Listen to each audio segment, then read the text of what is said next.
Here with my guest, Jake Becker. Hey, Jake. Hey. This is Daniel Reskin, and this is the inaugural episode of the Stand Down podcast.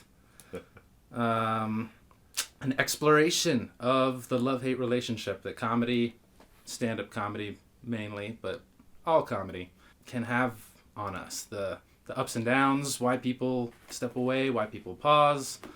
I myself am in a weird kind of a pause midlife comedy crisis. And this podcast is a way to explore that and talk with other people. I've been doing comedy 13, 14 years, and that's, one of those things you can debate was I doing it the entire time? How hard was I doing it? Yeah. If you boil those years down. How many weeks were you actually out? Right. Yeah. The smaller breaks before the big one. Right. But I've been at least in the scene and in the game long enough to have seen many people, many funny, great people stop. For a variety of reasons. Yeah. Some of my favorites. Yeah, and honestly, as good as the people are at the top, I feel like there's way better people who had to stop along the way because life happened. Yeah, or they just didn't have it in them to grind it out for ever. It's it's a mix between not wanting to put in the hard work or not being able to / deciding it's not worth it. Yeah. Or some version of that, your own truth to that. I mean, comedy can chew some people up. Oh, yeah. Comedy can shred some people. Like, it's great, and it's therapeutic, and it's revelatory, and it's a pure mode of connecting, etc.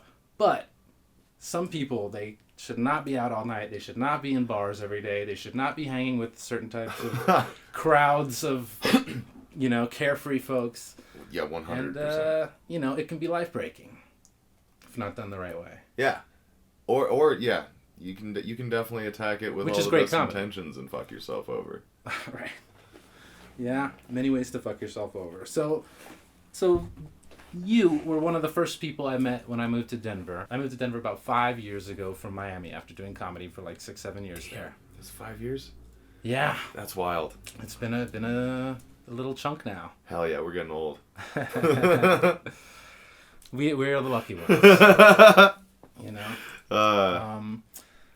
And you were one of the first people I met. I remember we were at Deer Pile, which was a now dead but very favored local venue. Yeah. A little indie spot on top of the vegan restaurant. And there people are in the hallway, everyone's funny, and it was that point where I just moved here and like everyone could be a comedian, or everyone could be someone else, or everyone could be anyone. Just going into every situation blind. Yes. Yeah. And everyone was funny, and you were one of the funny hallway people. Hell yeah. And I was like, oh, do you do comedy? And you're like, I used to, but I'm lazy. Yep. And that just hit me, and I was like, whoa. And coming from Miami, the small scene, and like, it's such a rich scene to have. There are people here that exist in the scene that it's so good that they don't necessarily want to do comedy, but they still want to be a part of the comedy scene, or that, and it's that weird thing of like while you're in comedy you kind of, I don't know about you, but I don't see any of my old normal friends anymore.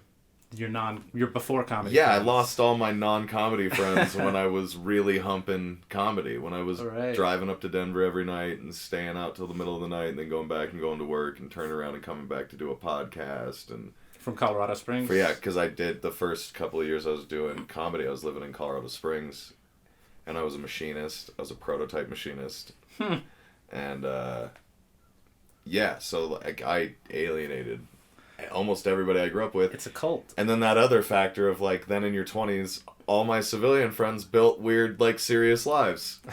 Where now it's, if I hit up, my best friends from before I did comedy and was like, hey, Zach, you want to smoke a bowl and watch that new Once Upon a Time in Hollywood? He'd be like, nah, man, I got the kid. I got to put the kid to bed. Practice. Yeah, the wife's got work early, so I'm in charge tonight. Like, oh, okay, cool, fuck that. Yeah. So it's that other thing of, like, once you've ingrained yourself into, like, the comedian friendship groups.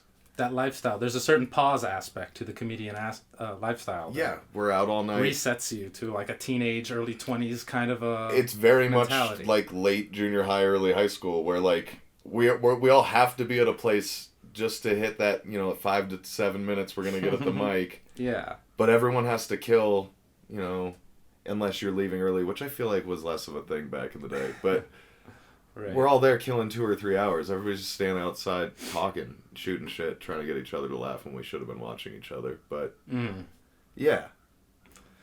Yeah. So I think that's definitely part of it, because I think about that sometimes now, because I got like one friend who's not a comedian. Mm-hmm. And I mean, thinking about what exactly like. Oh, it's weird.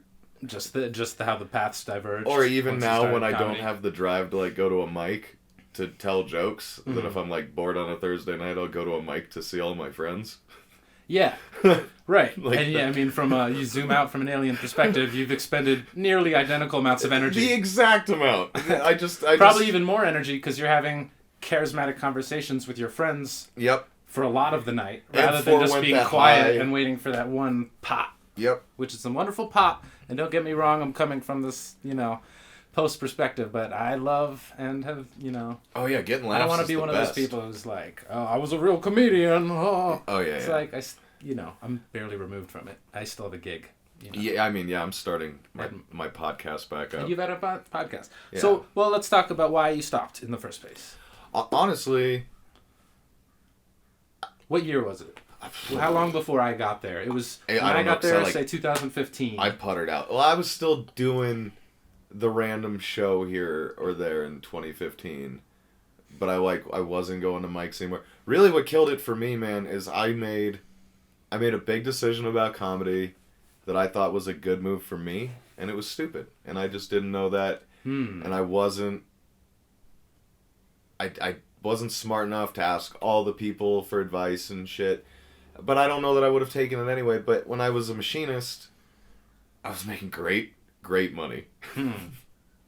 But I was terrified because it was getting to the point where I was coming up 3 or 4 nights a week on work nights. And like getting home, because I'd get done here at 11 o'clock midnight and tear away from everybody by like 12 to 1 o'clock in the morning. Sure. Get home at like 2:30, get to bed at like 4, and then be up at 6:15 to go move 12 tons of steel on brakes and lathes and CNCs. And I worked with dudes with missing limbs and shit. And so like I was just getting in my head of like, if I really, and I was like, if I really want to attack comedy, I probably need to take a less commitment of a job. Well, you eventually hit that point, right? Where you have to balance the work. Yeah, whereas comedy goes well enough that you're like, maybe I should stop doing the other thing as much.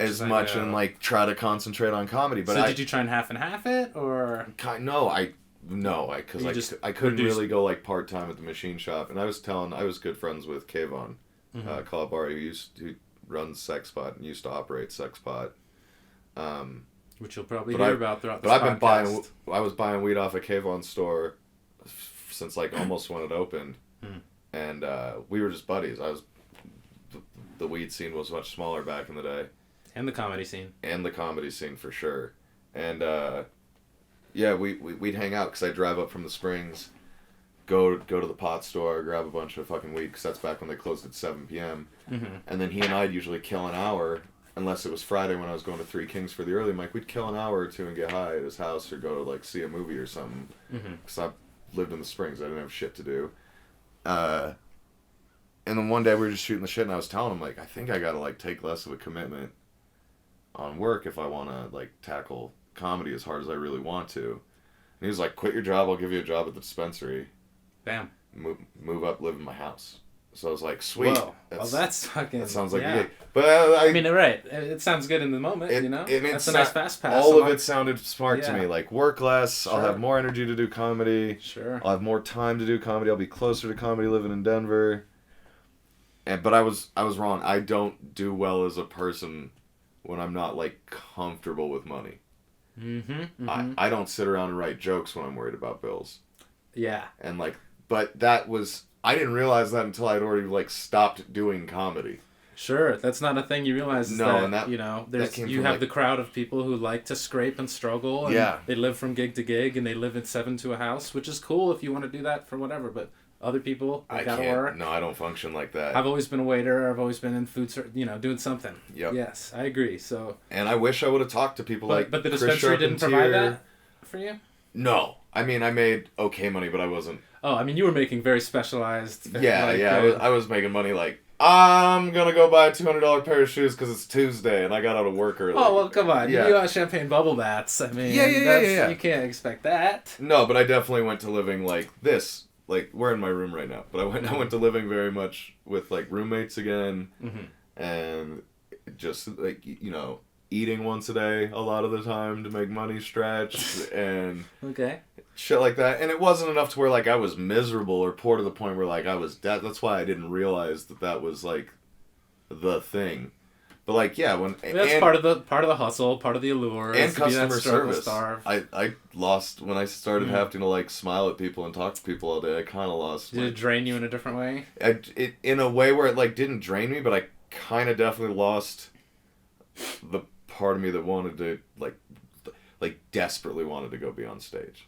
The people pleasing, or the just like validation. You know what I mean? Though, like that craving to go be on stage. Okay. When there's something that like on paper everyone you know should rather be doing than going and standing outside in December to wait to go do a fucking mic. Right. And just chain smoking for an hour to go do 5 minutes of jokes. Uh-huh. Like, I lost that when I was doing customer service. I lost the thing where I'd get off work and be like, oh, I get to do that fucking... I need this now. There's that mic tonight. I'm going to go over to Scruffy's, and then I'm going to hit that other one. Yeah, being a people pleaser all day at work made me lose the, like... So say we can peer through the multiverse and see the version of you that never quit being a machinist. I think I would have kept doing stand-up longer. But I don't know, because... I might have burned out on the drive, but at the same time, there's comedy shows in the Springs now. I mean, Looney's was a fucking joke when I started comedy 9 years ago. And there was no... It's like a thriving scene. There was no open mic. Yeah. There was one poetry open mic in town that you could do comedy at if you wanted to. Right. Parts of Miami were like that where I started. Yeah. I think there's something about starting in a non-central place, too, that's kind of part of a fun comedy journey. It was, but there was nothing. And starting in New York is cool too. And I was too green to know how to like go talk to a bar owner and get a mic going. Yeah. And I had no business running a mic. When no one has shown you how to start the scene. Yeah. Then you're not. How do you start the scene? Like, no.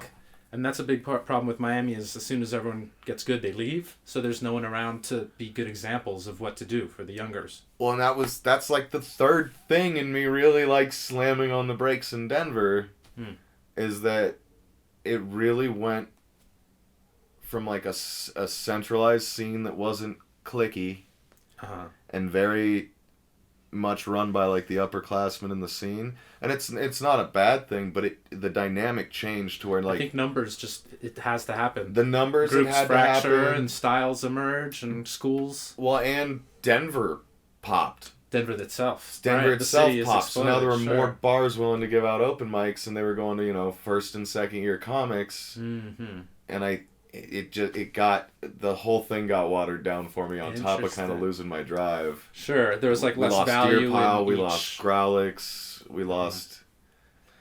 Yeah, there's been a bunch along the way. So then it kind of got to the point where it was like, man, well now I'm fucking tired and had to talk to people all day. And which big showcase am I working for in town now?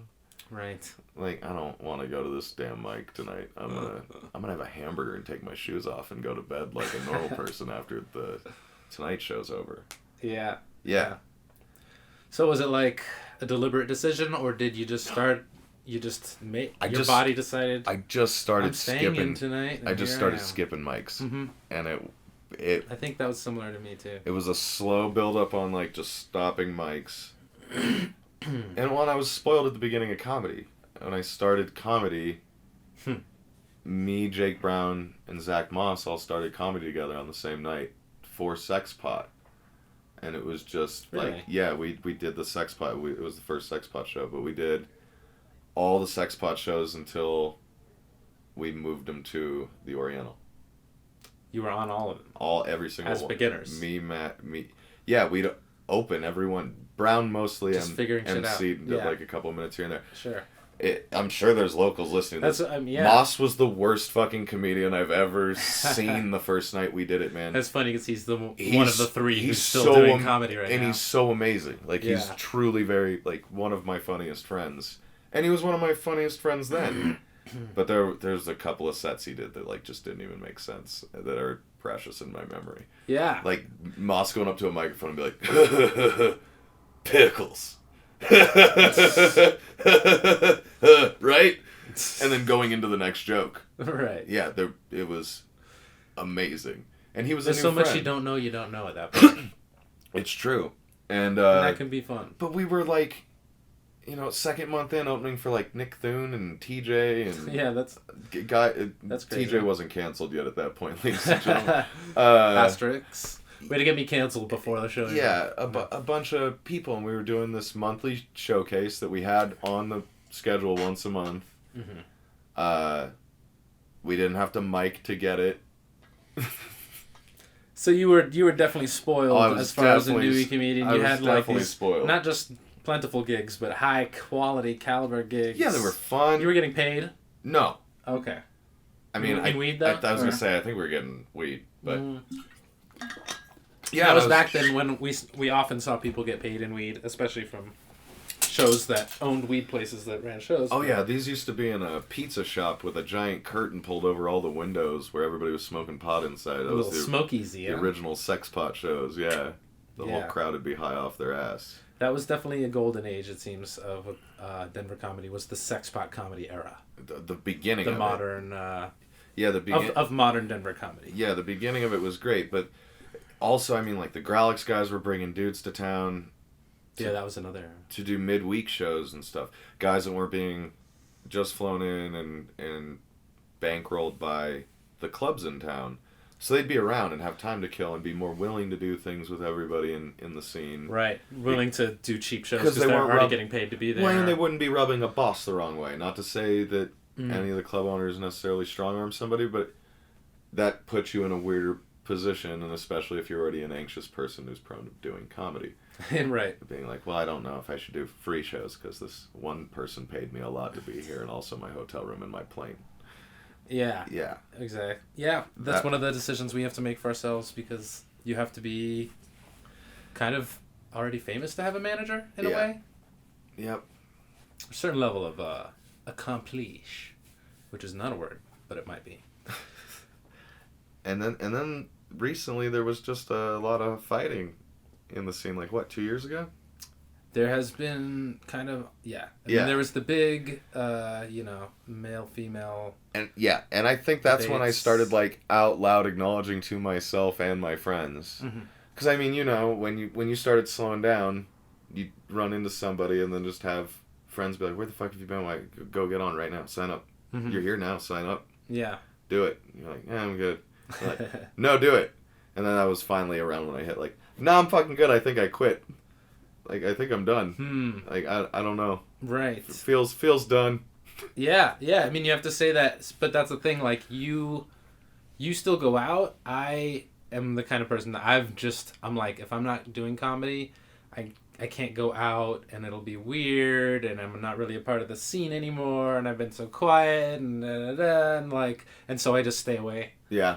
That's sadly, and then I look back and like, I wish I kind of could be more of a calm voice to some of the younger comics during the crazy shit or during the weird events that happened, because I was in Miami and it was cool, and like someone was to me when I was younger, and I really appreciated that. So I felt like kind of an absentee uncle sometimes, like a fun uncle. Yeah. Comes out and it's like, oh, he's so fun for a while. Why does he disappear for 3 years? What's he doing? Like, well, I'll disappear for months, but yeah. If I get the urge to see a human being, I will just be like, I'll go over to Rocksteady and see what everybody's doing. Yeah. Everybody's there. About how long did you do stand-up for? Fuck, I don't know. Like 3 or 4 years. Like 4 years, and then just started tapering off. To where it was real intermittent. And you still do other comedy-ish things, like the podcast, most notably. Yeah, or I've done like that storytelling show in town, We Still Like You, a couple of times since I've definitely not done comedy. Right. And that's still fun. What makes you do something like that? They ask, and I know that I've done some really... So they know you do that kind of stuff, and then they ask, but you're not going out of your way to be like, you know what, I need to scratch this performance itch. No, but I do. But does it get scratched anyway? Oh, hell yeah, I love it. And that's the shitty thing is I still really like getting laughs, even if I'm at like a party with a bunch of civilians and can like control it for 3 or 4 minutes and rub laughs out of everybody. Just right. It's still the same high, and then I feel dirty because I'm like, I just manipulated all these people and they don't really know. They think I'm actually fun. Wait a second. That's a can of worms. Wait, just because you know principles of comedy? No, because I think they think I'm doing it to like be fun, whereas like I'm doing it to make sure I can get laughs out of the room. Okay, I think those are two sides of the same coin. I guess. You're looking yeah, but at I one remember and when I they're was looking at the younger other. and I'd be funny just because I was having fun. The reaction is great, and that's why you do it. Yeah. I mean, it's conditioning 101. Yeah. Because I think, besides all the people that had to quit stand-up comedy, you have all the people who never started stand-up comedy and who would be incredible at it. Yeah. And everyone knows people in their life who are funny and charismatic, and even people who aren't, who could somehow be like the Mitch Hedberg, and who knows? I don't know very many comedians who won't say at some point, especially doing whiskey and cigarettes. It's I've elicited the line out of so many great comedians of like, well, the funniest person I know is my best friend from childhood. Right. Like, and I've heard that out of so many fucking great comedians that it's like, how does Dana Gould have a best friend that he grew up with who's funnier than him? Like, who the fuck is that guy? Why haven't you pressured him into this job? Well, you know what? I think there's got to be a half and half in there because, yes, that person's funny, but it's Dana Gould's incredible, brilliant comedy mind and lifetime association with this individual who can bounce off with. Yeah. So only there's a special subjectivity to it all. I get it. For sure. But at the same point, like, yes, 100%. It's fucking nuts. I'm sure that guy could be better than 90% of the scene in a week. Yeah. Like... with very little training. Yeah. And so, because again, if everyone wasn't funny, only comics would watch comics. Yeah. And that's just open mics, not actual comics. That's. Okay. Yeah. No, I like doing stuff like We Still Like You. That one too. It's a fun storytelling show, and I've done a bunch of fucked up shit, and that's the idea of the show. Can you just give us a quick example of some fucked up shit? I sold a lot. I did bad things with drugs in high school. I love it. You can be as vague as you want. I got a bunch of my friends addicted to heroin, and they're all dead now. Like stories like that. Spit take. Stuff. One time I kicked my dad out of the house when I was 15 for a couple of years. This sounds like an extreme version of Malcolm in the Middle. Yeah. I did so much heroin between when I was 16 and 21 that I did a lot of crazy shit. I can see why. I can understand. So it's fun for that reason too. So and I appreciate that they're like we want to have a crazy story tonight, and that's fun. And so you always had a crazy story in your back pocket. Yeah, and then the podcast, we used to Zach Moss, Jake Brown, and I used to do a podcast called Whiskey and Cigarettes where we'd interview touring comedians and even people like me. Yeah, local comedians. It was the first podcast I was on here. Yeah, and it was a blast. But Jake Brown quit the podcast at one point, which is fine, and Zach and I continued it, but it was Jake quit right at the time Zach started touring and getting road gigs with people and feature sets where he'd be gone all the time, so our schedule got wonky. And then it got to where a year later Zach was working even more, and we were maybe doing an episode every 8 months. And so then that kind of just died a natural death. Where it was too hard to get it going. Booking out of town comedians to do a podcast on a specific morning to be regular, sustainable is always a 50-50 shot once you even get the confirmation whether or not they're going to still want to do it after a night of partying and doing a show in Denver. And so it just so many X factors. It fell and away. You're kind of the victim of your own successes. Yeah, oh definitely. Bravo to Zach, he's killing it, but he got too busy. It was a launch kind of a launch pad in a way, right? And then while we were doing that, I became friends with the Broadcast Geeks guys and did their show a couple of times, and then just they invited me to do it all the time, and that was kind of when Whiskey and Cigarettes was dying.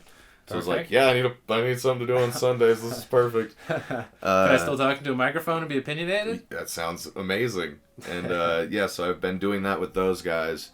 But I mean, that's more of a niche podcast that... Kinda. I mean, I haven't put less of a niche, but more of a genre these days. I haven't put out a Whiskey and Cigarettes in almost 2 years, and I can almost guarantee my last episode got more downloads this week than Broadcast Geeks. Like, the last... Wow, really? Uh-huh. A 2-year-old episode got more... Yeah. Uh-huh. Yeah, but right, but because you had built such a network and kind of like... That, and like... You have some actual... You know, you have good names. And just dynamics of podcasting. Like, people that are super into nerd shit have a million avenues to entertain themselves with that. Sure. If you're a comedy nerd, you know, like, there's only so many podcasts, and you'll run through them if you're a nerd. And then start looking, and we've had enough great guests that we get found and downloaded more than... We get more downloads since we quit than we did while we were doing it. But I think that has shit to do with like people like perfect. Nikki Glazer and Ron Funches and all these people that were just, you know, people that were here once a month, once every other month back in the day. You caught them on their way up. Yeah, we hung out with all the time. We'd ask them like, "Can you come by Zach's and get high into a podcast?" And now those get huge numbers. Huh. But we're bringing that back. The podcast. Whiskey and cigarettes. Oh, cool. Yeah. What made that happen? Zach and I just miss doing it. And Jake's gonna come back? No. Zach and I miss doing it. I gotcha. And Jake's a very industrious man. Jake's I'm got gonna try and get him his on the podcast own one stuff day. going on. Yeah, he's a busy dude. He's got his seltzer festivals and his weed festivals and his fiance and his kid and his whole life. So yeah, he's a fun, cool, lots of stuff going on. He'll be an interesting interview. Yeah. Make sure you ask him about that Aaron Hernandez documentary. Oh, right. I don't know. He's right. in it. They like put his picture in it. Yeah. Okay. I just want to be able to listen to a podcast where he talks about it. Sure. I'll see if I can bring it up organically. Don't just say Becker wanted me to ask. Hey, you. yeah, that's true. That's all I need. But yeah, so I still enjoy doing the podcast, and I enjoy doing this. I like hanging out with a friend, and it's a weird thing. Like I've heard a bunch of other podcasters talk about, like, you know, Kevin Smith, Pete Holmes, fucking Burr. But it's weird how, like, forcing this will force so much better conversation than just like, hey man, you want to hang out at my house for like an hour later? The pressure and the structure of a actual recording? Like, just structuring a conversation, like, really just structuring the recording of it. It doesn't even have to be a structured interview. Mm-hmm. How much more that makes people present. There's an on switch. Yeah. Sure. And if you do comedy long enough, you'll learn how to flick it when you need it. Yeah, but I'm also terrified that, like, is this how people just conversated all the time before we had phones and shit?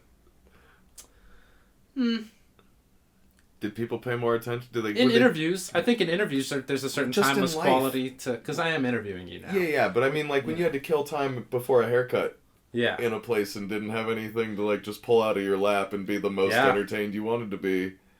And the other person was bored as fuck, too. You'd probably listen to what they had to say in a better way than now, where I'm like, oh, that's cool. Mm-hmm. Yeah. Check out these shoes I like. Infinitely more interesting options, possibly, in this rectangle. Yeah. That's changed a ton of how everything is, and part of the comedy craziness is, like, I try to wonder, you know, did I change? Did comedy change? Obviously, we both have. How, you know, like, the scene definitely changed in Denver. It got a lot bigger.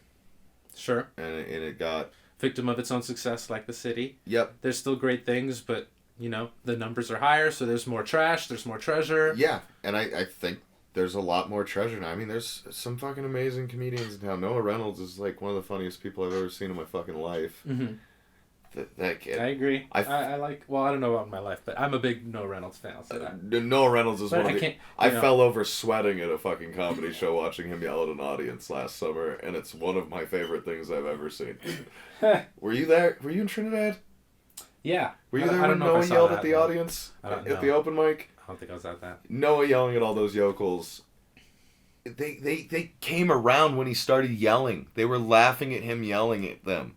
He's the kind of person who, when he insults you, it makes you happy and gleeful. He's the kind of curmudgeon that, like, has to be built by God. You can't will that upon yourself. I'll say there's definitely like a Rickles quality to him. Yeah. Like a young nebbishy Rickles.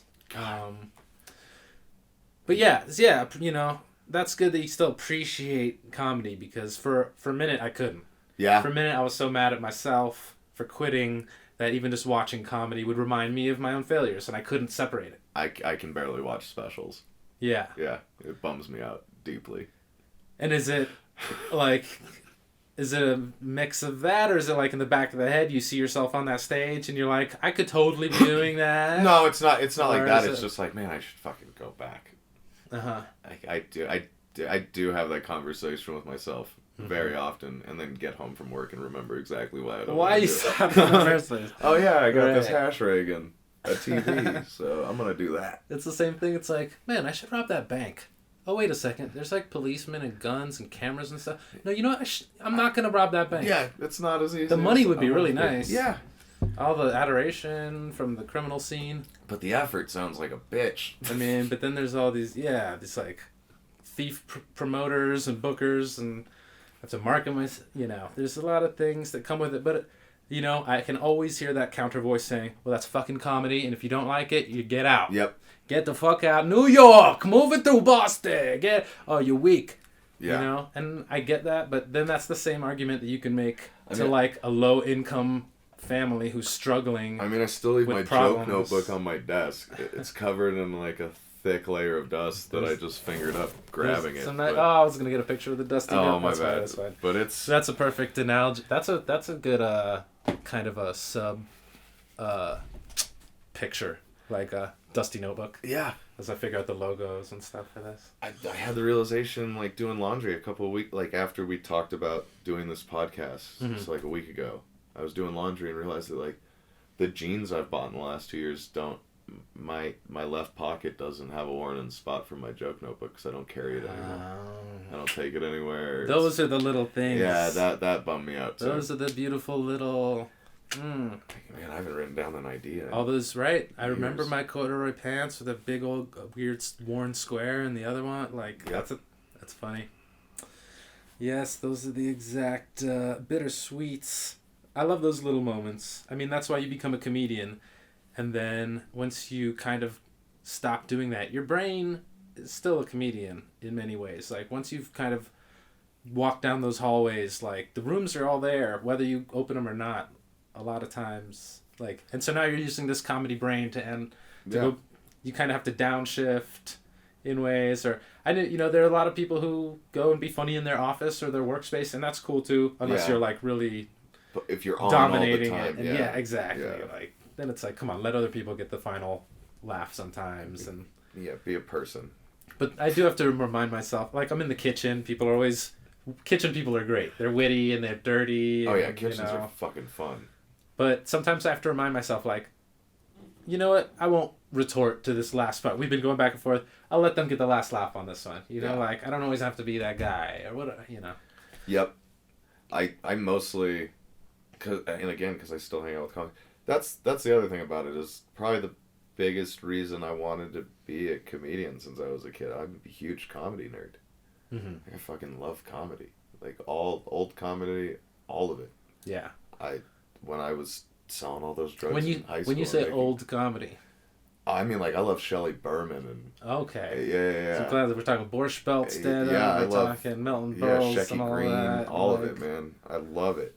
I can't get enough of it. I'll watch. It was a different era, for sure. I mean, that's like the Maisel age, almost. Very much. That shit happened to people back then. Mm. You were a fucking lunatic in society if you wanted to be a comedian in the 50s. Like, that was wild. It was weird to want to be vaudevillian, but at least there was a structure that made that work. Where you toured the theaters that were in the thing. People accepted that. Well, Who's on First was like, what, 30 years away from George Carlin opening an album talking about pussy farts? Right. It was 30 years. Right, as you're talking about diametrically opposed, like different hands of comedy. Yeah, not as much has happened between then and now. I don't know. As happened to be. I think pussy farts, from pussy farts to just like hyper woke societal structural. I think social awareness has changed, but Carlin was definitely doing versions of that. Yeah, that's what I mean. For sure. I think he was calling out wokeness and like we call it post-traumatic stress syndrome now. It used to be called shell shock. Yeah. Like that, all that kind of shit. Yeah, they were striving to make it. It had already changed from like goofball juxtaposition to commentary on society. Sure. And not underhanded soft through goofy juxtaposition. But like people don't talk about pussy farts anymore. Yet you also had like the clean, weird comedy of the 80s and 90s, and the, Oh yeah, totally. the weird character, like non-real at all, human. And then that's the Bobcat, that's the beautiful great, thing that came out of yeah, comedy is that it's- there's somebody for everyone. Right. Yeah. Now more than ever with how we see things. And how we can access it, because you don't need a record deal, or there are podcasts. You can find somebody that you love their whole attitude and personality deeply. But as good as it is, if you could start comedy at any time, would it be now? Fuck no, the late 70s. I mean, right? Yeah. Everyone's like, back when I could make original ideas fresh? No, I mean, there's still plenty of original ideas. And just talking to some older comedians. Greg Proops has told me some like pay scales from the 80s that make my fucking stomach hurt. Yes, there's a comedy boom, and the comedy economy has been through its own booms and so busts. I would have loved to have started in the late 70s and been good by the boom. But then again, you'd be in your 70s by now. Now you would have had a good life. Yeah, there's a bunch of happy 7-year-old comedians. Because I mean, now I think is great, but I think for some people it's better, and then for someone like me who's so, I want to know so much about what's happening in the room before I jump in the room. Yeah. That now the room is so big that I might explore the room forever before I even go on stage. Yeah. You know, I'm very it's that kind of. I know a lot of people, they don't want to pick up a guitar unless they can shred. Yeah. It's like, that's not how it works. That's not how you learn. It also just blows my mind. I gotta figure out my perspective on this thing. It's at some point that Dice was the biggest motherfucker on the planet. Throwing a cigarette around his neck, making fun of fucking tough guys in his neighborhood. To the point where it's become his permanent persona. Yeah. But it's become more wise to be that than not. Yeah. Unlike Bobcat Goldthwait, who has got an entirely new career being himself. Yeah. I was blown away when he did the voice on Bob's Burgers 2 or 3 weeks ago. Oh, yeah? Yeah, Is that like, he rarely dusts that boy out? No, and he gets very mad when people ask. I've seen him end shows. Like, people are like, do the voice! 15, 20 minutes early because somebody said it twice. Where, like, if you ask once, he's polite about it. The second time, he kind of goes off. Where he's just like, cool, that lady ruined it for everyone. That blonde lady right there ruined it for everyone. Show's over now. Wow. Like watching an MC scramble onto the stage at Comedy Works because they weren't even kind of ready for the set to be over. That's a way to teach empathy, one crowd at a time. I mean, yeah. Some public shaming. Respect people. I get it. You know, anyone coming from that era has a weird reckoning. The Pauly Shores, Bobcats, people who were just, you know, Larry the Cable Guy seamlessly transitioned. Yeah. But, yeah, and that's the other thing. People now study comedy more than ever and how to get ahead in comedy more than ever. And while there are some tried and true things, like, you can't follow anyone's path and expect the same results. It can be different for it has to be. Yeah, it's gonna be so different going forward. I think comedy's gonna be really weird. In like the next 10, 20 years.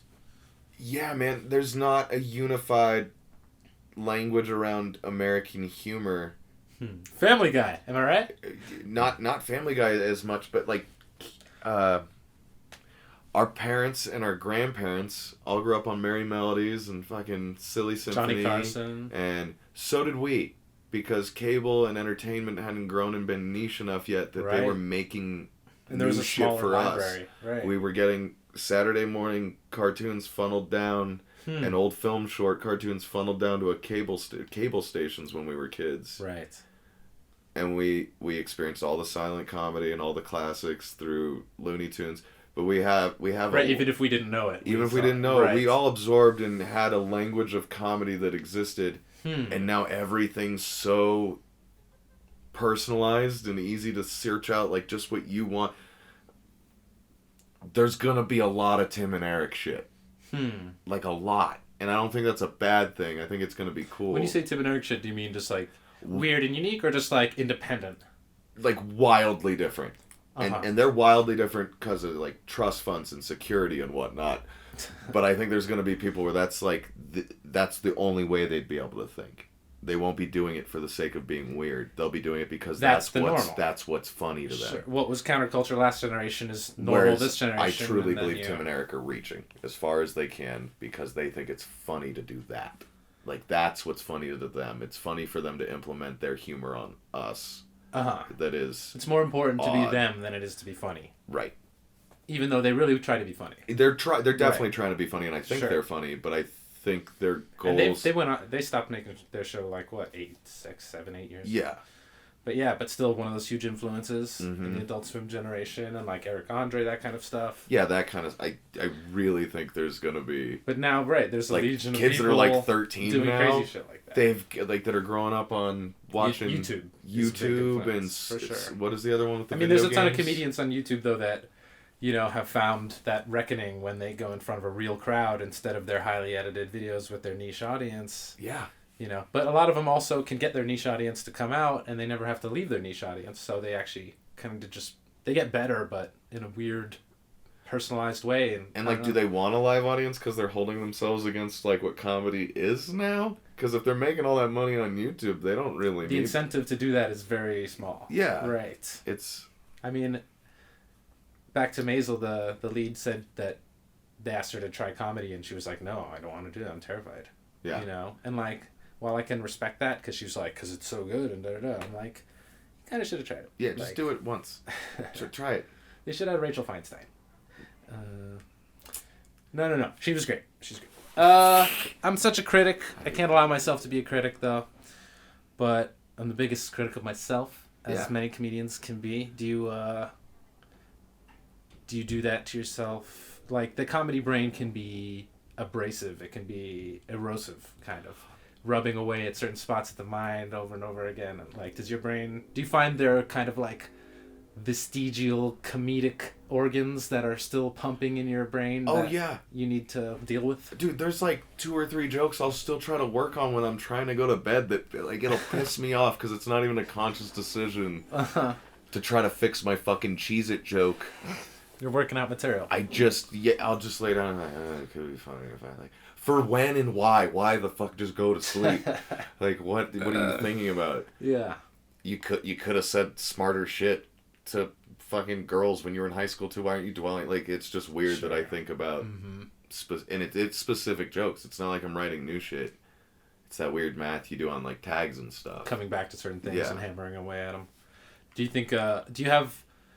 Well, back when you were doing stand-up, what were your lofty ambitions? Movie, special, yada yada. Well, no, that's what I was kind of getting at with saying, like, part of getting into stand-up was I was a huge comedy nerd, is, like, I just wanted to be a comedian, and I don't think that was wrong by any means. It was probably, like, just the best goal to have going into it. Mm-hmm.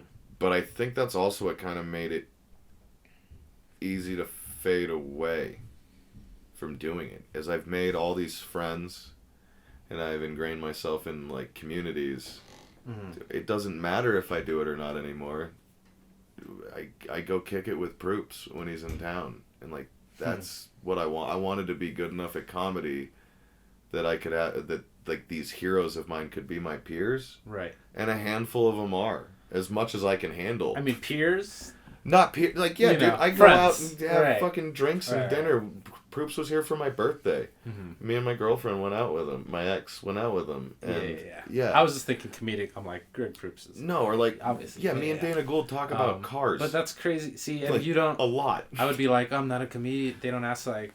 You don't do... Yeah, I mean... No, they do, and it doesn't matter. But they live in a world where there's tons of personalities who don't do comedy, but do comedy things all the time. But I wouldn't have had a way into that world if I wasn't doing stand-up and the podcast and all that shit. So it's kind of like like how Steve Martin did stand-up comedy and then got to movies and was like, okay, I'm good with comedy. And it was kind of like a ways to a means, a skill set and a vehicle. Yeah. And I don't... I don't think that was my conscious goal, but I know consciously that makes it easier for me to not pursue. Like if you achieved your goal. Even local guys. The comedy dreams. But like if Sam Talent didn't want to be my friend anymore because I don't do stand-up, I'd be more inclined to probably keep wanting to just... Like if I was... It sounds so silly when you put it that way. If the scene cut me out because I quit comedy, though. You know what I mean? Like if... If it was like a gang where you quit and now you're fucking persona non grata, like, then I think it would have been a much harder thing for me to slow down and quit. Right. Yeah. Right. That's cool. I mean, and it's cool also too that, not to say that everyone wants to be famous, it's kind of like some people want it and some people just know that it kind of has to happen for success to happen. Yeah. But you just admired comedy and wanted to have relationships with the heroes you admired. And, I wanted to be good and at you it. achieved that. Yeah, it was my favorite thing as a kid, was Like, laughing my you got ass that. off at You a have set. relationships with these Yeah. people, and that's so cool. Like, well, Yeah, the fact that, like, Todd Glass hung out with my mom, because my mom loves Todd Glass from me watching him and listening to him as a kid. So, like, what a delight. last time he was in town, me, him, and my mom hung out and smoked a bunch of dope. And he was riffing with my mom there. It was the best. Like, that's Nice. the coolest. Right. Yeah. Well, and I got to make friends with a bunch of people that are fucked up in the head very similar to the way I'm fucked up in my head. Mm-hmm. Like, I don't ever feel weird in a room full of comics. I'm, like, pretty well adjusted compared to a lot of my comedian friends. I'm terribly, terrible compared to all my civilian friends. Yeah. It's like a Blade situation. I've never been embarrassed about, like, my Batman pillowcases. When I bring a comedian over, it wouldn't even, like, cross my mind. But I've brought coworkers home and been like, oh, God, shit. Oh, should I have... They're about to go into my castle of being a 9-year-old. Let me put a blanket. Yeah. Yeah. So now, those were your goals back then. Do you have current goals that are in that realm of either creativity or comedy or something in there? Yeah, a little bit. I want to... Definitely want to get the podcast back going. We're doing that probably next week. We were going to do it this week, but Zach got very sick. I hope Zach's better. And then I want to learn how to write better. Or not better. I want to learn how to write in a more of a script format, and I've been fucking around with that for a couple of months. A script of what story? What kind of a... All kinds of... I've done, again... Long form, short form, show, movie, short theater? Both. Like, that's... You want to write all kinds of things. Yeah, I'd rather explore comedy in that way now. I have more ideas that way than I do, like, ooh, that's a good idea for a joke. Mm-hmm. Like, that strikes me less often than, like, sitting around mulling over ideas where I'm like, this would be funny.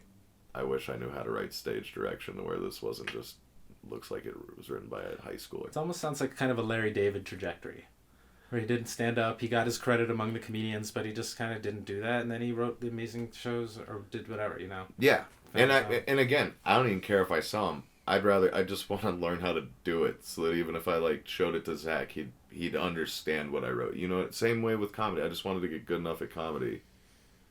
In general, that you can operable. Yeah, you can speak the language. You can go on stage. You can handle a decent spot. Yeah, because I know other comics are like, I need to write a script because I got a good idea I could sell. Like, I don't even know if I could sell these. Yeah. I just would like to know how to write them correctly. Only one way. Yeah. Well, gotta get in there, right? And talking to people, and people have been telling me stuff, and there's programs now, and Yeah. You can get so many auto-formatting things and a couple YouTube tutorials, and then makes the hard part easier. is being creative and interesting. Doing it. And the hard work, of course. Right. Talent's the easy part most of the time. It's that obsessive hard work, and that's what makes the top comedians these days, like the Kevin Harts and that kind of stuff, is it's that hustle. like relentless hustle. Yes. I definitely believe that so much. Like if you truly work your ass off in comedy and don't make it, then like you're not funny. Right. Because if you're hitting it as hard as you fucking can. But do you have potential to be funny? Maybe, but if you're working as hard as you can. Right. You have to learn when to make that call. Yeah. How much time to invest before you see no. Well, and I just don't think if you're working as hard as you can. I think if anybody's working as hard as they could, even if they're not the funniest person, they'd be funny enough to get by. If you were truly working at it. If how you're many not comedians crazy. Do you think are truly working as hard as they can? To fucking in Denver? Yeah. Like maybe like 2-3%.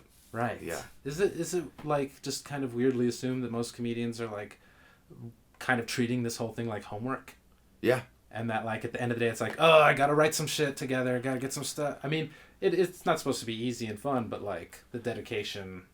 I've talked to Prips about this. That's kind of how we were talking about money back in the day. Because he's like, well, yeah, you guys all of you have day jobs. And like the second we started featuring back in the day, we were making rent and food. Like you didn't have to work. it became your job the second you were allowed in the club. Wow. Like the second you graduated, it's like getting a job at a you were making place. enough money from playing bars and playing fucking the club. Sure. Because they were making the same at the club in the 80s as we're making now. That it clicked. And I think that would be not touring comics, like local features. They're making, oh, you mean as far as, right. MCs, hosts, just features. like the 50, 7,500 kind of region. Yeah. I really think hurts comedy, man. I think it hurts comedy overall. What does? The fact that the money to that you can't support yourself as a comedian. It's gotta be a hobby until you fucking hit. Yes. It's not a workable job. You can't be a blue collar artist doing it anymore. You're making nothing until you're making everything. Exactly. And it's a huge flick. Right? You've either got to commit to that thing of like, if this is my only thing, then I'm going to be a starving artist. Mm-hmm. Or work a day job, make money somewhere else, and hustle. From your day job, do a bunch of other shit. It sucked. There are those days getting home and you're like, I've been on my feet all day. I've been physical. I've been da-da-da. Yep. You know. I know local comics can only tour so much a year because they can only take so much time off their job. Yeah. Before it becomes a risk of getting fired. It's unfortunate. Yeah, it changes it. When you're doing gig economy stuff all the time. Like, comics sell a lot of drinks, man. Yeah. They sell a lot of drinks. Wait a lot of tables.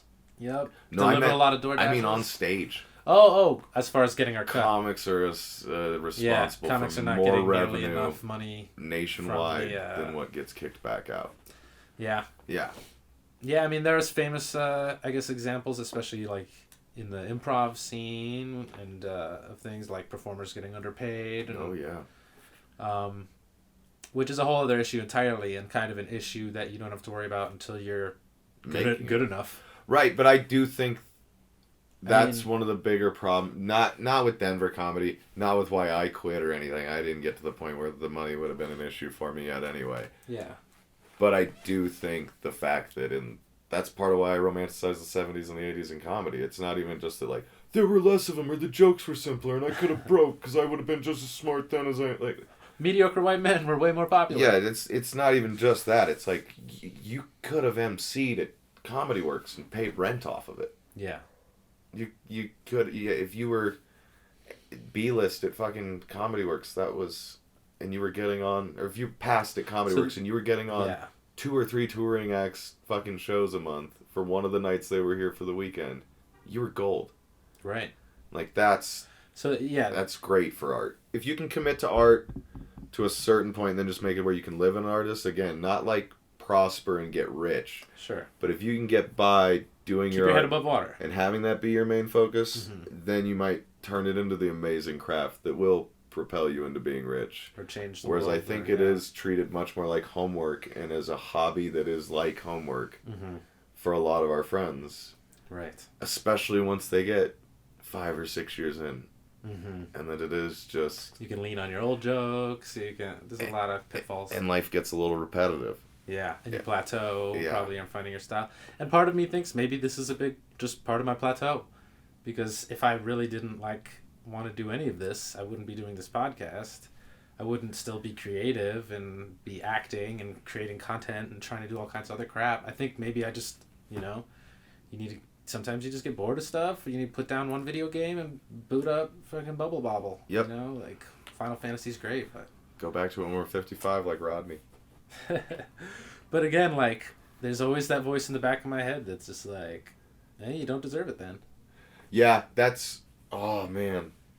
That's really the main thing I get on myself about, too. It's like, well, if you can't drag your own ass to a mic tonight, then it's not even for you. Right. What it'd be pointless because you obviously don't want to go to this mic, so even if you forced it, you don't deserve it. Right. I get weird in my head. Yeah, you'll find a way to convince yourself you don't deserve it, no matter what step of how far you get. Yeah. Even after your good set, you're like, well, I didn't go out yesterday, didn't go out tomorrow, I'm not. There's I was one time having a fight / conversation heated with my stepdad. Love him, but doesn't quite understand entertainment business, and he's like, if it were me, I'd really just try and come up with a completely novel idea and communicate it in such an effective way that no one's ever seen something like it before. And that's all you got to do. Yeah. And I was like, that is all you have to do. Yeah, Do you realize that's not like 2 cups of coffee and like a legal notebook? Like, that's a 5 to 50-year journey that may never come to fruition for reasons beyond you. You did everything someone else did, and you didn't have the lucky break or a million X factors that could happen. And like, that misunderstanding, I mean, that's what makes show business so special. Yeah. And, you do get a jump line. Like, it's not a corporate culture where you have to work your way up a ladder. Like, if you're funny, you can fucking be Eddie Murphy, or you can be, the new hot thing. Or you can be Stephen Brody Stevens and be a legend just amongst comedians and still never get it. Yeah, right. Be like he's an interesting case. He's an interesting case especially for something like but there's a been podcast so many analyzing the comedians... love-hate relationship with comedy and how comedy can propel people. What if Brody never touched a microphone? I don't think that would have been better. Not to say like things would be, but you never. Yeah. Like, but that pressure comics. to be famous. He's someone who felt that a lot, and you could tell the way he, talked up his movie appearances and things like that, and trying to like, and that was part of the fun. Everyone, But you can't mention to any comic who doesn't know who he is. And you can mention to almost any normal person, they will have no fucking idea who he is. Right. Todd Glass, man. I don't know any comedian who doesn't know Todd Glass. Mm-hmm. I don't know any normal person who knows Todd Glass. Huh. Unless they're like into a specific corner of podcasting. There should on be the a internet. name for comedians in that culture. Comedian. Yeah, there's kind of a comic, huh? But. And I don't even. But that's, again, I would have been. I'd be happy with that the way Todd is. I don't think I would have tortured myself about it the way Brody does. Because my goal was to always just be good. You'd be happy with being a comedian. Oh my god, that'd probably be better than... A lot of times it's a badge of honor. Yeah. Right. Oh, the best feeling in the world is making a comic you look up to laugh. Yeah, for sure. Yeah. You've done that, right, and then the podcast and stuff like that. Even though podcast laughs is different than stand-up laughs, of course. But, or maybe they're not too. No, it doesn't matter. They are. Or maybe they're not at all. Honestly, like hanging out laughs, if you can get a gut laugh out of somebody just hanging out, man, right, that's like one of the most money things on the planet. It's getting somebody laugh to where like they have to like re-posture in a chair when you're just sitting eating, or like that's why we do it in the first place. Yeah, I agree totally. Like learning, enjoying being just like you were funny before you started stand up. Yeah, and now you're just a funny person in life, and now you're even funnier. I learned a couple more tools. And learned how to tone down some of the other bad habits that we all had. And my bad habits are coming back. That bothers me. Once in a while, conversationally, I'll say something where I'm like, "That's dumb, Junior." Jesus Christ. What did you have an example? Like, do you remember? No, just like bad inflection and bad delivery. Right. You're just like, can I do that again? Yeah, just real Take like. two? There was a good idea in there. I just came across like an idiot. I'm sorry. Well, it's good. Once you stop holding yourself to that, then that's when you gotta worry. Once you let yourself go, from a mental metabolism, as it were. Yeah. But yeah, making comics, especially comics you look up to, that's the best.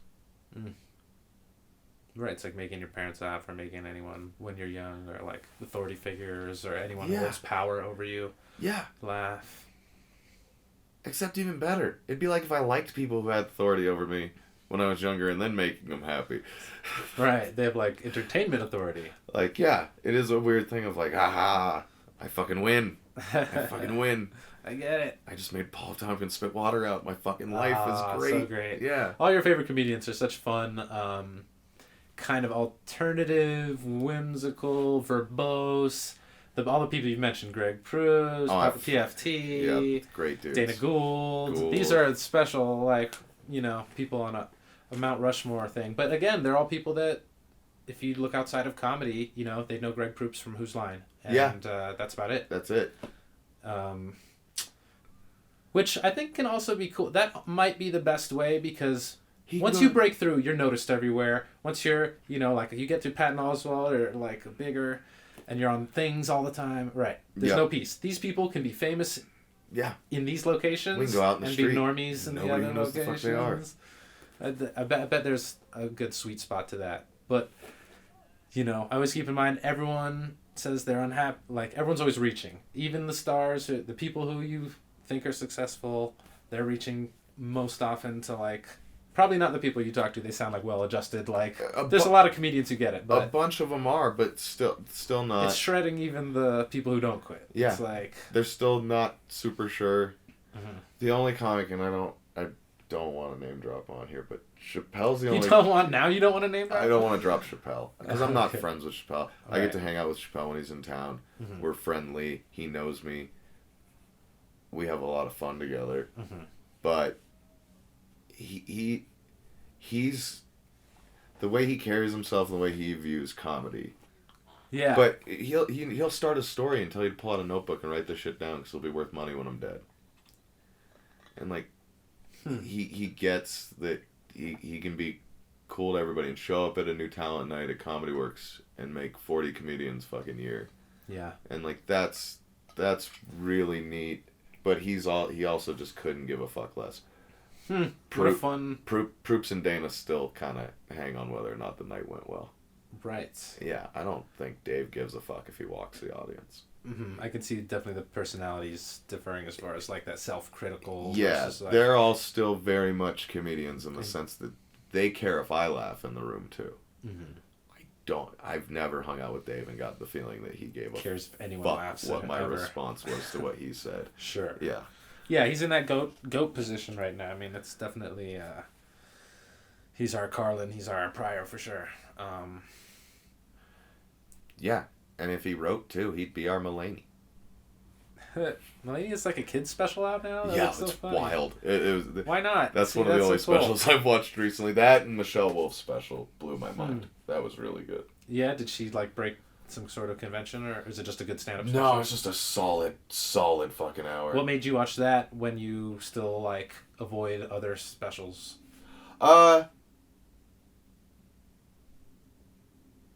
It bums... I don't know. It bums me out less seeing people who, like, got to a place through being, like, TV personalities than it does who are just, like, pure stand-ups. Like, Soder's set... And I'll watch him begrudgingly, because that too, like, I'm probably, like, I'm never gonna run in socially to Michelle Wolf, but I'm gonna see Soder, probably in the next couple, he'll come home to see his mom, and I'll see Soder, and when he asks, like, what'd you think of the special, I don't want to lie, so, like, I'll watch Soder's special, and enjoy it, but also just be in the back of my head, because I spend time after watching a special, being like, man, should I do comedy again? I did love it. It was Stirs great. up all those feelings. Is this a plateau? And we're on a plateau and we're taking a long break. Like, I never got high enough to take a plateau break. I think it's over. Yeah. One of the many mental fun pitfalls / mazes to get in. So yeah, that's cool. Michelle Wolf's was good. We recommend that. I do. And Soder's was amazing. Soder's is really good too. Okay. You not watch any still? Or are you back to, like... I still watch. I watch, but I kind of... I still will put stuff on, like, my Netflix queue, and then I'll have to push myself once in a while to be like, all right, watch some stand-up. And I'll always be happy I watched it, and I'll always be able to find a place where I can put all my old bullshit aside, and I can just enjoy what's happening, the stagecraft, the delivery, and all the fun elements. I'm definitely critical, but it comes from a place where I've, like, honed a lot of my stuff, and I walked away from comedy not because I was getting bad results. Yeah. I wasn't getting the best results, I wasn't the top, but I was always in the top half of the show, and I always got such nice compliments from people that even though I doubted myself, it kept me going. Yeah. And I've had a bunch of weird, fun experiences and lows and all that shit, but all that aside, I do still, like, watch stand-up, but someone has to, like, prod me to do it, and some guy at work told me to watch Adam Sandler's special, but I still haven't. But I also, like, watched Nanette as soon as I read an article about it, which doesn't almost count. But I still liked it. I watched all the Chappelle ones. I watched the Bill Burr one, and I Paper Tiger? did not like it very much. No. But I'm like, damn, am I changing? Is he changing? Is comedy changing? Like, it's funny going through stuff where, like, I used to really like... I still like Bill Burr. I just didn't like that one. Yeah. You know? But Louis I was a huge Louis fan and followed him early in his career. And now it's an interesting part where, like, the backlash is almost dying down and people are... I don't know. I'm hearing Joe Rogan say stuff about him coming back. And it kind of seems like he's more in the, like, Al Franken territory rather than the Harvey Weinstein territory. Yeah. Even that being said, you know, I'm not trying to apologize or defend I'm not either. his wiener play. I think that'll be weirder for him with comics. I think the general public will probably get it over faster than comics who know those girls. Right.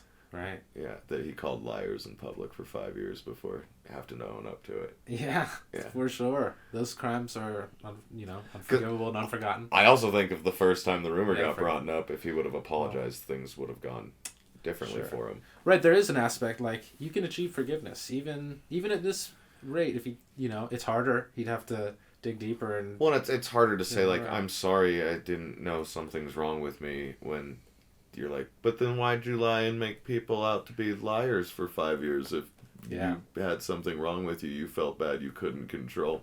Mm-hmm. Yeah, it's interesting to, like... Like, you had that realization 5 years ago when you got called out in public. Why are you just telling us about it? Like, that's the weird thing where it's like, oh, so you acknowledged you were a monster and then kept doing monstrous shit. Right, very Cosby-esque, just less rapey. Yeah. And then it was weird, too. We don't need to go down that. But it was weird, too, when Sarah Silverman came out and said all that shit. Which... That he's done it forever. That he used to do it in front of her, and she's like, gross, put your dick away, Louie. No, that's cool and great. She didn't say shit during those 5 years he was calling those girls liars either. Yeah. Mm-hmm. That's pretty complicit. Where does the responsibility lie, right? Though that's just complicit. Open secrets in there's a lot of comedians that, like, that's what people were goofing Weinstein jokes, like, a couple of years before Me Too hit. Oh, yeah. Seth or for many years. MacFarlane was hitting it hard. Was famous, right. And he's like, what the fuck, people? Right. I'm glad we're in an age where those open secrets are, 50 years ago, way less than that. Open secrets just died with people. Oh, yeah. They got away with the whole life. That British dude, freaking kid entertainer. Anyway, that's another version of the comedy, like, eventually your heroes will disappoint you kind of a thing. Yep. That's not necessarily true, but a lot of them will. Yeah, like, but again, they're people. They're not hero. They're not perfect beings, like. No. But we're holding them. You hold people like that to higher standards, just naturally, accidentally. Yeah. Because there they are. And then you're trying to become one of those. Comedy's nuts. Comedy is nuts. It's one of the craziest things you can do. You're trying to become something you look up to, but in your total own way. You gotta be your own person, make it work. It's a blast. It's just great. I'm lazy. I can't. After everything we talk about, does it really just come down to that? It's like... It really does, because at the end of the day, when I have a conversation with myself about wanting to do stand-up, I probably should drag my ass down to the mic. Mm-hmm. But at the end of the day, you're like... And a better comic would. Is it, a matter of when all's said and done, I want to just enjoy my life a little more, and the possible outcome of, like, rolling the dice for this risky comedy career thing is not worth the guaranteed comfort of a non-hustling life. Kinda. I also I kind of fucked up the comfort of my non-hustling life when I quit being a machinist. Mm-hmm. But yeah, it kind of is, and it also is just like, I have to put in the effort I put in for my normal life, either way. Mm-hmm. I have to make enough money to pay rent and get by, and then comedy almost just feels like signing up for another job that's not gonna pay. Yeah, for the most part. It is, yeah. And it's an amorphous job with no real hours except for all the time you could be doing stuff to be better and funnier. And that too. Like, there's as much as every once in a while I get in my head and say stuff, mm-hmm. I don't have the nightly getting on my own ass because I'm staying in anymore. You've learned to, yeah. That just went away, and that's... You got to be kind to yourself. That's a night quiet as What made... Did it just fade away, or did you catch yourself one day and be like, look, man, I'm just not going out. Stop beating me up. No, it just finally faded away. Yeah. Yeah. Because even when I'd made the decision of, like, I'm not going out, it'd still be... I'd be sitting watching TV and notice it was, like, 10 minutes till Mike started. I can still go. And, yeah, have that rush, like, fuck, I should probably go out to the car. Like, no. I'm going to go outside and have a cigarette. God damn it. Like, I shouldn't be this stressed about whether or not I'm doing a thing. Yeah, it was weird. But that was very much gone one day. Where now I'll be hanging out with comics. We're like, oh shit, it's Friday. I'm going to walk over to Three Kings. I'm like, have fun. Right. I'm going to keep getting high and finish this movie we started. I'll probably come over in like 45 minutes when the movie's over. But it doesn't even cross my brain like most of the time. Yeah. I think, something I always say is part of doing comedy is not doing comedy. Yeah. The longer you do comedy, you're eventually... Something's going to happen in your life where you're going to have to take some kind of break. Yeah. And whether it makes you stronger or weaker, or, I know comedians say if they're not on stage for a week, they don't feel like a comedian anymore. Yeah. There's a lot of framing that you can always do. Like, ugh, this sucks and I have to do it, or yay, it's an opportunity, I get to go do something I love, and even if it sucks because I'm not as in shape as I could be, like, I'm still going to provide entertainment value here and scratch some experience points into the bank. When you think about going back, would you write all new material? I mean, part of me thinks getting bored of my material is, when you're not excited about material, you're less likely to go out. It happens to comedians all the time. You have to learn to get over that to hone good material, but once you hone it, I've always been bad at that. I should have recorded an album back in Miami. I had a very tight little, like, half-hour, 45-minute thing that would have been great, and I let other comedians convince me not to, and then I would hate it. And then you grew to hate the material anyway. And then I just kind of outgrew the material. Yeah. But like a tattoo, it would have been an awesome stamp of the time. Yeah. And I've got videos of stuff like it, but I definitely regret not doing that. And it's weird to feel at both like my ship has sailed and that I'm stronger than ever, and that if I just get back in there, I can get what I want if I decide I want it. Yeah. But do I want it? And is it harder to get than it used to be, to the point where the scales have tipped? Or, what do I want out of life? It's a, yeah.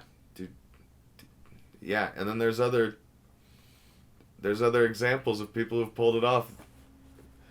And people who haven't. There's many more of the knots. There's some spectacular pulls. Apatow's last special wasn't trash, but it shouldn't have been a special. Right, I mean, you get all these... That was a solid local feature act. Stand-up type people that do comedy. But he used to he'd taken 20 years off from stand-up. Right. And then went back and did 8 months and then did a special. Right. But... Couldn't have been easy. But there's other people that... Chappelle took 15 years off. And then came back and practiced for 6 months and then did 2 specials. I heard he was like dropping in here and there in England and all this stuff. But I feel a little bit when he reduced probably arm twisted. Who knows? Yeah. Right. But I think once you, I guess it's different for everyone. But if you retain your skill, in cool down mode, how much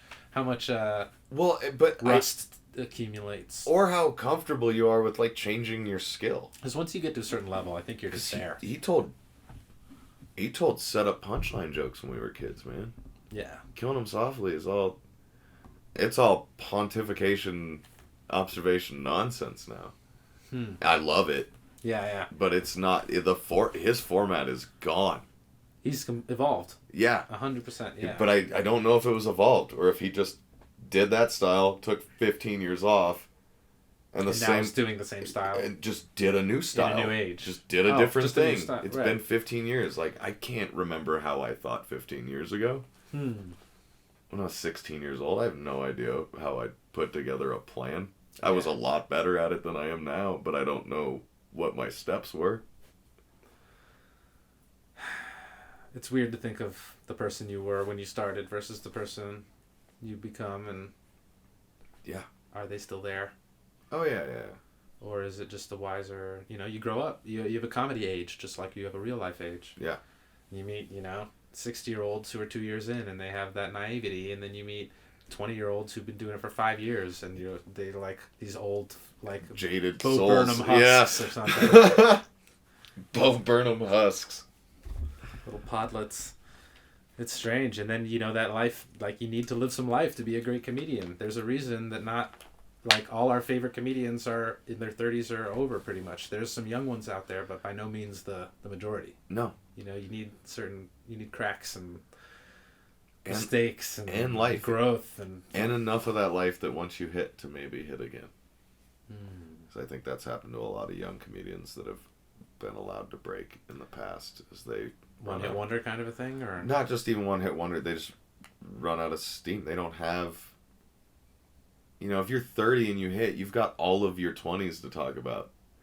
Like you've got all that adult observation and probably being a comic and storing it in your brain in a very compartmentalized comedy way, right, to play with once you hit. Or you can hit after like 4 years of comedy and have this big special everybody thought was awesome, and then get relegated to like 20-minute specials on Netflix, which has happened to a couple of comics in the last couple of years. Sure, that's a lane. Yeah, because you don't... The half-hour lane. Yeah. Nikki is one of my favorite comics to watch. I love Nikki Glazer. Mm-hmm. But she hit 4 years into stand-up. And she doesn't have a second hour to put out right away. Right. Like, she needs... A good problem, time. but right. It's a great problem. It's a problem that not every comedian can overcome, because they might not have learned how to grow as people. The crops. Yeah.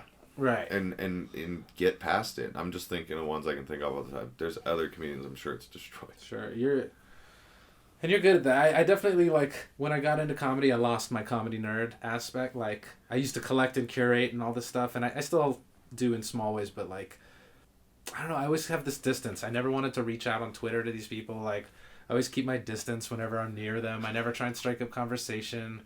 I think I'm just weird with... I put too much... Not at all. The only ones that I don't want to treat them like a celebrity, so I'll just treat them like nothing, and I won't talk to them. The only ones that I've made acquaintances or friends with that I, like, looked up to as a kid was through the podcast. It was because Jake and Zach didn't look up to him as a kid and booked their ass, and then we're like, hey, we're going to have fucking Dana Gould on the podcast so we can be like, what?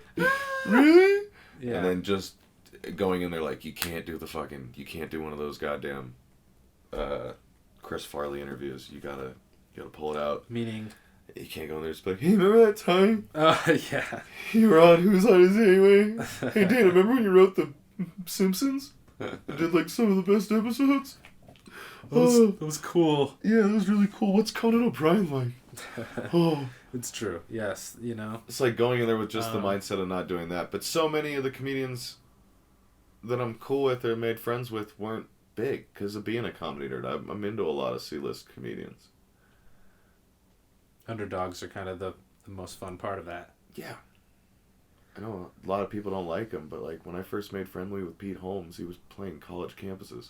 Mm-hmm. And I just thought he was fucking hilarious. Like hitting him up on Twitter like, hey, I know it's a closed show at the School of Mines. Can you get one pedestrian person in? And I'm like, yeah, come on through. And then he'd be stoked because he didn't have fucking fans. So he was just friendly with fans still at that point, even though I was being a fan. Oh, yeah. Yeah. Right. Yeah, you can't have expectations, I think. And I think I just have so many expectations, I just stay away. But that's very cool that you've gotten to cultivate such, like, cool relationships from the comedy scene. Yeah. I think that's more than a lot of people get out of it, and that's, like, a special thing. Yeah. Sure. I think a lot of people try to get stuff like that in the wrong way, and, like, you have your green room people and your hanger-ons and your always-ons, and is there anything worse than new comedians trying to make a famous comedian laugh, like, immediately? Yeah. Like... Or when it's obvious that you're doing it because, like, for some reason in your mind, that's a leg up. I mean, there's always that fantasy, like, oh, I met so-and-so, we hit it off, and now I'm going on the road and opening for him. Yeah, it does happen. It does happen, but you have to have the skill set. It's like another mix of luck and opportunity and skill. Me and Dana love talking about old Ramblers together. He's not going to put me on his TV show. And that's not why I want to talk to him about Ramblers, which is probably why we have fun talking about Ramblers. Right. Yeah, there's another aspect that's like the funniest things ever are in the moment, and that stand-up comedy, as funny as it can be, when they think of those things, they're like, it's the funniest on that inception. Yeah. Like, that's the funniest a joke ever is. The moment it breaks in your brain, when it made you laugh. Right. Yeah. And you were like, I need to capture and share. And cultivate and hammer this out. Joke craft. I love it. I mean, I love the skill set. It's funny. I'm like, trying not to feel ungrateful to comedy while I'm also criticizing it. And I think it's within the realms of comedy to criticize it, because comedy is a critical art in itself. And it's a brutal thing to do to yourself. It is like, it's a lens, and you pointed at something, and people are going to see it in a different way, and not always a flattering way. Mm-mm. And hopefully you pointed at the right things in the right ways. All right. We're getting to the point where we are now waxing. Nice. And that's not just a dab term. It's a moon term. That's right. We've hit most of my major questions organically, which is something I love to hear. Hell yeah. Do you have any regrets? What's like a major regret in stand-up? Like, I always think, like, did I try hard enough? I know, like, I would, even in the moment, I'd be like, I'm not sprinting, I'm jogging. Like, yeah. I'm smelling the roses of comedy along my way, and maybe I should have been hustling super hard the whole time. And if I'd done all the work I did in Miami, in Denver, I would have gotten so much more back from it, because there was an actual functioning scene to appreciate and help me cultivate myself. There was the areas for you to be placed at next after putting in the effort. Yeah. But I have since come to calm myself. I have a fun ambling interest. I've explored so many different things tangential to comedy since getting into it. Yeah. I'm interested in all kinds of stuff, and I've been working jobs and dealing with life and being in a good relationship finally, and hell yeah. There's a lot of cool things. So I have some balm to put on that regret when it flares up. Yeah. In a pimply way. Do you have any regrets like that we can put some balm on? I mean, pretty similar. I regret that I didn't work it harder when I was doing it. You could have hustled more. You could have done more mics. Started a show. No, I could have just hustled more. I could have taken it a little bit more serious and not treated it so much like homework, like we were saying earlier. And then, being the comedy nerd I was going into wanting to do stand-up and starting stand-up, I was naive to things that are embarrassing to me now. And did. All those sex pot showcases, I never repeated a joke. I'd write a new 7-minute set. I love that. I had no idea until Sharpie one day was like, dude, that's crazy. You did a whole new 7 minutes from last month. Like, what do you mean? He's like, don't you run jokes? Like, no, this is what? Yeah. Like, I wish I would have known that at the beginning. I think I would have built a better work ethic if I had understood the work from a more natural how it works perspective than from a nerd perspective. But it was also a good exercise to have to come up with fucking new material every time I was going to go. Exactly. Yeah. It's acknowledge that it does feel uncomfortable, but every comedian has to make, if not those mistakes, similar mistakes. Yeah. Or else you can't know this stuff. There's just no way to know this stuff at first. And that's good that at least your regret spurned you to generate more material quickly, which when you're a new comedian, honestly, is the best thing you should be. You shouldn't be trying to hone the first garbage shitball you pop out. Like, the good stuff is a-coming. Yeah. Also, there's no way you could have known. Oh yeah, totally. But I wish I knew what I knew but that's one of those when dumb I was younger, regrets when I think about it, where it's like, man, if I would have started with better fucking work habits. If I was already like 2 years in when I was 0 years in, I'd be 2 more years in. But everyone wishes they started younger. I started at like 21. I'm so glad I didn't start younger, dude. If I would have started on heroin, good. I'd still be on heroin. There's no way I would have broken out of heroin. Hey, Mitch Hedberg, for a time made it work. Oh, I would. That's what I would have made it work, dude. I'm telling you, I would have never gotten bored with comedy because heroin makes everything great. Right. Right. Like, I wish I would have known that at the beginning. I think I would have built a better work ethic if I had understood the work from a more natural how it works perspective. But it was also a good exercise to have to come up with fucking new material every time I was going to go. and two, I was so relaxed about everything when I was on heroin. I know in my heart I would have been like 2 years ahead of myself the whole run.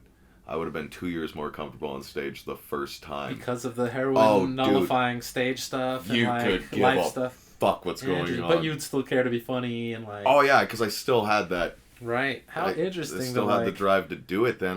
When I was that young, I didn't think it was a thing. And we were making gross money on drugs. So it was like, why would I do anything else? Right. Pussy and weed. You were living a Scarface type lifestyle. It was lovely. And then, yeah, so, I thank God. How interesting. I thank God I didn't start at like 19 years Heroin's old. almost like a status effect that like, it had a lot of negative debuffs for you and like... Very few. Many. It was expensive. Uh-huh. It upset my ex because she got clean. And I did not. Heroin was actually great, everyone. The downsides are surprisingly few. And then it killed all my buddies who can't handle their high. Well, that sounds like their fault, given the victim blaming. Never killed me. No. I mean, eventually it would have stopped your dick. And it would have probably done a couple other things. It was trying to stop my dick back then. Yeah. But, on the other hand... +4 to stage fright nullification. I don't know. I got a weird feeling Keith Richards' dick worked the whole time. You can't use him as the standard. Most men would die at 25 doing what he does. Yeah, I mean, except Michael Jackson, who secretly went down as the greatest fucking drug addict in the history of music. It's not acknowledged often enough that motherfucker did more hard drugs than any rock star that has ever lived. Damn. And was still Michael Jackson. Was going to 4-hour dance rehearsals on the shit that killed him. And doing all that shady shit. The day before.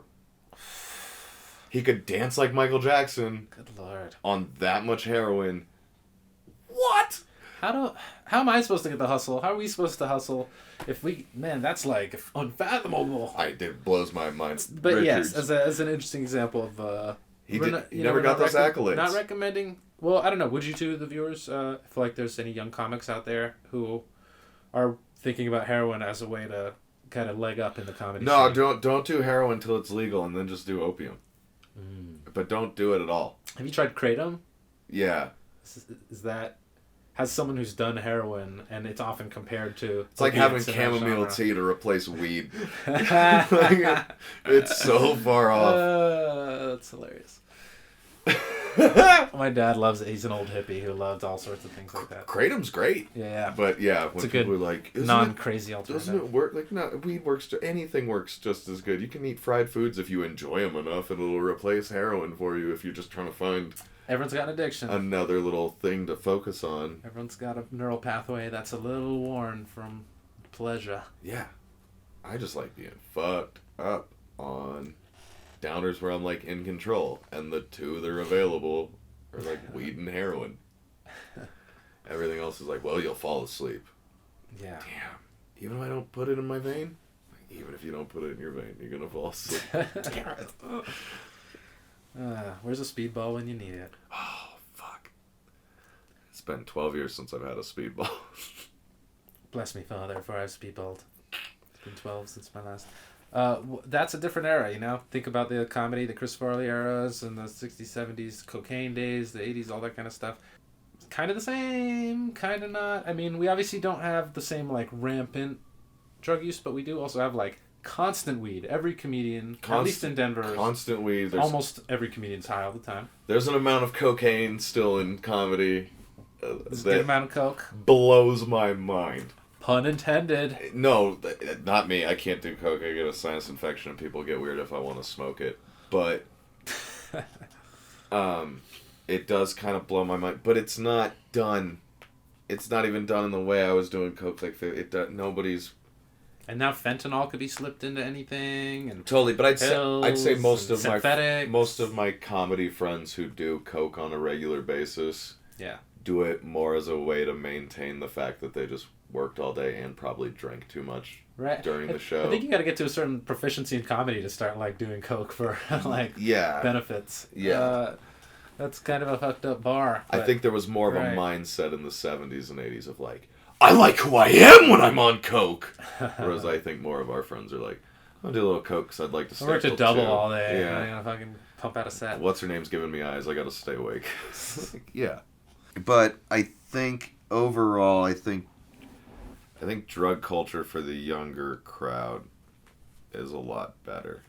I think they're more honestly educated and they have more access to shit, and I think they're less. And kids now are watched so close. I think there's less of a chance to be a deviant who's getting like social points on it as like a teenager now. You couldn't have a fucking 400 person kegger in like senior year where you get everybody fucked up anymore because everybody's parents track their phones and just the culture has changed completely. The culture's changed. Kids are more educated on how like our economy's been falling apart for 12 years. And they're worried about climate change. They work harder. Like apparently they drink less and they're having sex less. Yeah, a lot less. But you couldn't just drive into the woods and have sex for fucking 20 minutes and go back about your day. Your parents will know where you were.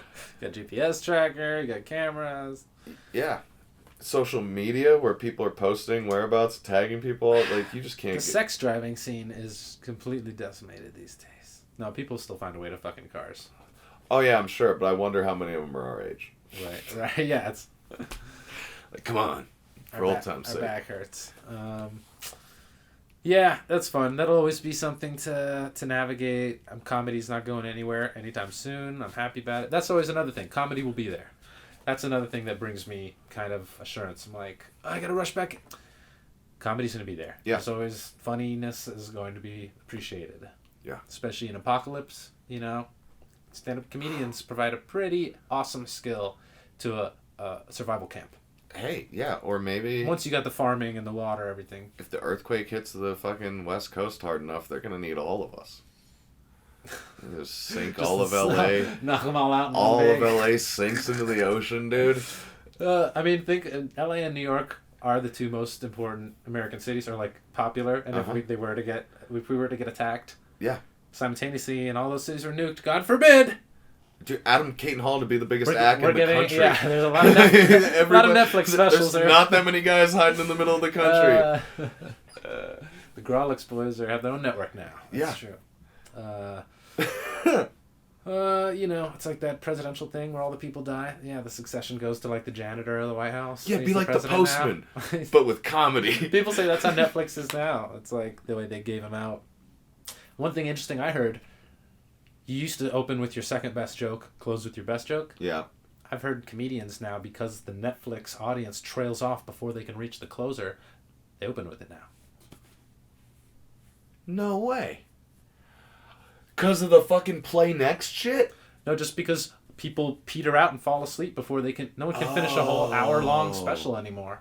So to guarantee that they see the joke, I don't know. I want to find out exactly who's done it, but I hear it's like a thing. I believe it. That's just sad. People are doing this. I think hour-long comedy is like one of the most beautiful formats.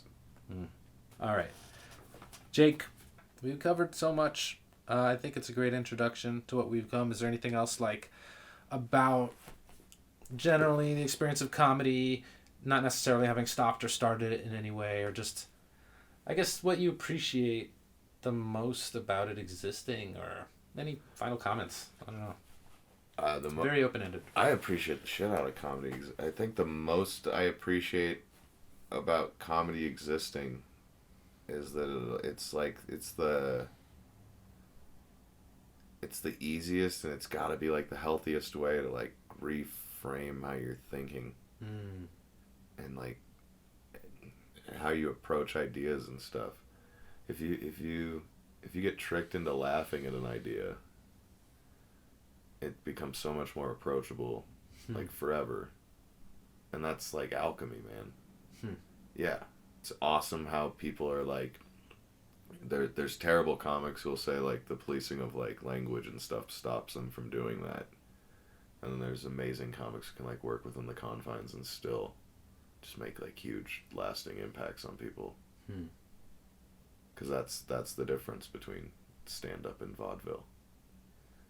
You're expressing yourself instead of just expressing humor, and you get you get to give. You can't separate them. You get to give people. You can clown it up there. There's comics who do different things, but that's how they feel. Like. Right. Yeah. Character bits or whatnot. Or even Pete Holmes when he starts and like freaking out, and like that's how he is. Like that's his approach to what is funny. He's being personable about it. He's not doing that to elicit a reaction when he's being himself in the joke. The setup and the punchline and the premise are there to get a reaction, but the rest of it's just him presenting it. That's the coolest. It's like church for fucking people that don't suck. Right, like it's funny to think about that because it's like you have rock music's great, Christian rock sucks. Yeah. It's like if you reverse that formula from church and you were like, if you take the Christian out of church, and then like church is just like a non-religious thing without that ulterior motive, right? That is kind of stand-up's comedy like / sermon. politics. Yeah. I don't know. There's adding that extra element that's so hard to add that adds so much more value. Yeah, getting people to actually laugh. That was the huge service in politics that Colbert and fucking Stewart served. They could get people to laugh at themselves, even if it was in private in their own house watching cable. Yeah. They laughed at the concept of their own idea and then had to assess that idea. Maybe not right then, maybe not even that night, but the next time it got challenged, they at least subconsciously have to acknowledge that they laughed at that idea. Right. Yeah. The challenge of it. Yeah. What a powerful magic, as you say, alchemy. It's fucking dope. Well, thanks so much, Jake. Hell yeah. For being my first guest on this exploration. I think we pulled off my goal, which was I didn't want it to sound like a whining or a I couldn't make it, like kind of a thing, like just an exploration of venting. There's a difference between venting and whining. Yeah. Where venting is legitimate exploration of ideas and stuff, and whining's just like going over stuff in circles because you're unhappy. Yeah. That's one of my biggest regrets, going back to that question, though, is I still don't know whether or not I could have made it, because I never put in any kind of effort. But isn't it funny? Like, that's the idea that starts you in the first place. If I don't try, I'll never know if I can make it. But at least we tried, and, you know?